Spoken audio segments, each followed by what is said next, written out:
Fania Dwi, Bunga Khairunisa, Salwa Aulia. kami akan membahas tentang Perjanjian Rumroyen.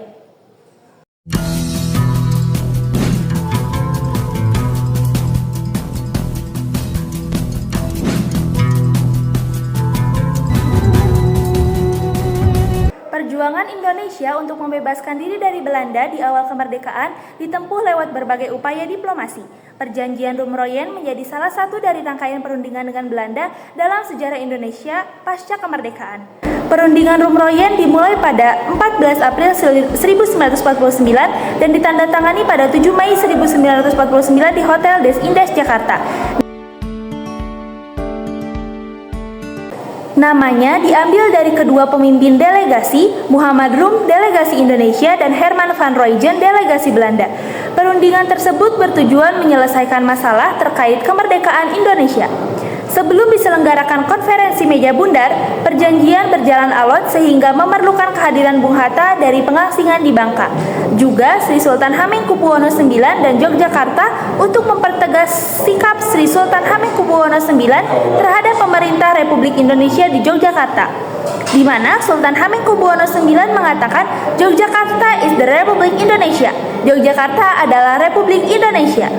Perjanjian Rumroyen membuka peluang digelarnya konferensi meja bundar dalam upaya pengakuan kedaulatan dari Belanda. Sebelum Perjanjian Rumroyen, ada dua perjanjian yang digelar Indonesia dan Belanda, yakni Perjanjian Linggarjati tahun 1946 dan Perjanjian Renville tahun 1948. Namun disayangkan Perjanjian Renville sangat merugikan Indonesia. Wilayah kedaulatan Indonesia semakin sempit. Belanda yang dibutuhkan lewat perjanjian itu pada akhirnya melanggar juga perjanjian tersebut. Pada tanggal 1 Desember 1948, Belanda secara sepihak tidak lagi terkait dengan perjanjian Renville.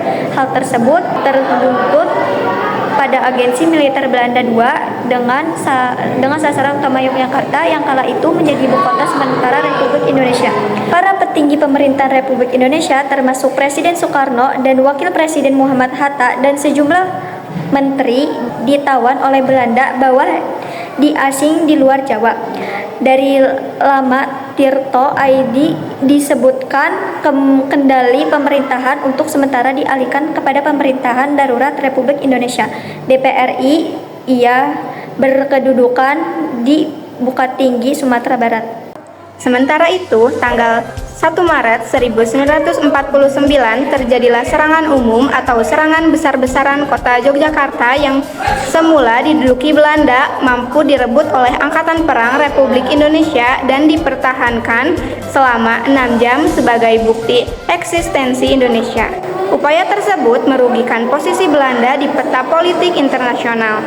Perserikatan Bangsa-Bangsa pada 4 Januari 1949 memerintahkan Belanda dan Indonesia menghentikan masing-masing operasi militernya. Dewan Keamanan PBB memerintahkan Komisi 3 negara yang saat itu berubah menjadi United Nations Commission for Indonesia atau UNCI agar membantu perundingan lebih Republik Indonesia dengan Belanda.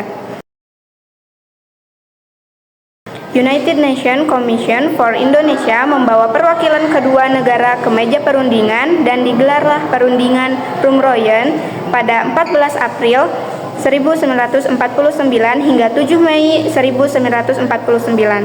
Delegasi Indonesia dipimpin oleh Muhammad Rauf beranggotakan Profesor Supomo, Ali Sastroamidjojo, Johannes Leimena, Aka Pringadigdo, dan Johannes Latuharhari. Hadir pula Muhammad Hatta dan Sri Sultan Hamengkubuwono IX.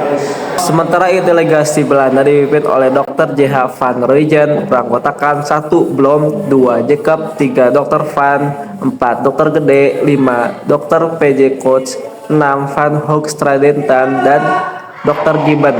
Sementara United Nations Commission for Indonesia dipimpin oleh Mary Conrad dari Amerika Serikat dan Batu Chrisley dari Australia dan Harriman dari Belgia. Itu United Nations Commission for Indonesia menganjurkan agar dilakukan pertukaran saat yang disebutkan Van Rooijen Statement atau Persetujuan Rumroyen. Setelah melalui perundingan berlarut-larut, akhirnya pada 7 Mei 1949 dicapai persetujuan. Persetujuan itu dikenal sebagai Krus Treaty. Demam atau perundingan Roym-Royen, delegasi Indonesia menyampaikan pernyataan sebagai berikut. Memerintahkan pengikut Republik Indonesia yang bersenjata untuk menghentikan perang gerilya bekerja sama dalam mengembalikan perdamaian, menjaga ketertiban dan keamanan. Kemudian turut serta dalam konferensi meja bundar di Den Haag dengan maksud untuk mempercepat penyerahan kedaulatan yang sungguh dan lengkap kepada negara Indonesia Serikat dengan tidak bersyarat. Sementara itu, Ketua Delegasi Belanda, Van Rooyen, menyampaikan pernyataan sebagai berikut. Pemerintah Belanda menyetujui kembalinya pemerintah Republik Indonesia ke Yogyakarta dan di bawah penguasaan United Nations for Indonesia akan menghentikan perang gerilya. Di samping bersedia menjaga perdamaian dan ketertiban serta keamanan, pemerintah Republik Indonesia bebas menjalankan tugasnya dalam residensi Yogyakarta dan Belanda akan menghentikan segala operasi militer dan akan melepaskan semua tahanan politik sejak 17 Desember 1948. Belanda tidak akan mendirikan daerah dan negara baru di daerah Republik Indonesia sebelum 19 Desember 1948. Republik Indonesia masuk Indonesia Serikat dan mempunyai sepertiga anggota dari segenap anggota Dewan Perwakilan Federal. Dan yang terakhir, Belanda menyetujui bahwa semua area 2 residensi Jogja di mana pegawai-pegawai Republik masih bertugas tetapi menjalankan tugasnya. Setelah tercapainya perundingan Roym-Royen pada tanggal 1 Juli 1949, pemerintah Republik Indonesia secara resmi kembali ke Yogyakarta.